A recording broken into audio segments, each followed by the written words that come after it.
கல்யாணம் ஆன புதுசுல நீங்க வந்து உங்களுடைய கணவர் வந்து உங்கள ஒரு தடவ அரைஞ்சதா படிச்சிருக்கோம். எப்படி நீங்க வந்து எதனால உங்க கணவர் உங்கள அரைஞ்சிட்டார்?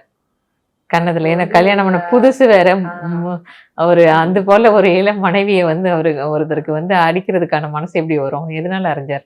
அது வந்து இந்த அரசியல்வாதிங்க குடும்பத்துல வந்து அரசியல்வாதிங்க வருவாங்கல்ல, அவங்களலாம் வந்து இவங்க வந்து பேர் சொல்ல மாட்டாங்க. இப்ப நெடுஞ்செழியன் அப்படின்னு சொல்ல மாட்டாங்க. நாவலர்ன்னு சொல்லுவாங்க. அண்ணான்னு சொல்லுவாங்க. ஃபுல் நேம் சொல்ல மாட்டாங்க. எனக்கு அப்ப அது தெரியல. நான் வந்து நீங்க ஆமா. உங்களுக்கு அந்த நாவலர் வந்த குடும்பத்துக்கு நீங்க சமயத்துல புதுசா கல்யாணம் ஆகி ஒரு வெளியில போயிருக்கேன். இருந்து வந்த பெண். அப்ப வந்து வந்திருந்தாரு. ம். வந்து அவர் ரொம்ப வேகமா ரூம்ல போய் நெடுஞ்செழியன் வந்திருக்காரு அப்படின்னு சொன்னேன். ம். திடீர்னு அரைஞ்சிட்டாங்க கன்னத்துல. என்னது வேற சொல்ற அப்படின்னு. ஆ. நாவலர்ன்னு சொல்லு அப்படின்னு. அப்படிலாம் சொல்லக்கூடாதீங்க அப்படின்னு. ஸோ இது போல ஒரு அந்த மரியாதை மரியாதை குடுக்கணும் அப்படின்னு எதிர்பார்க்கிறது. ஒரு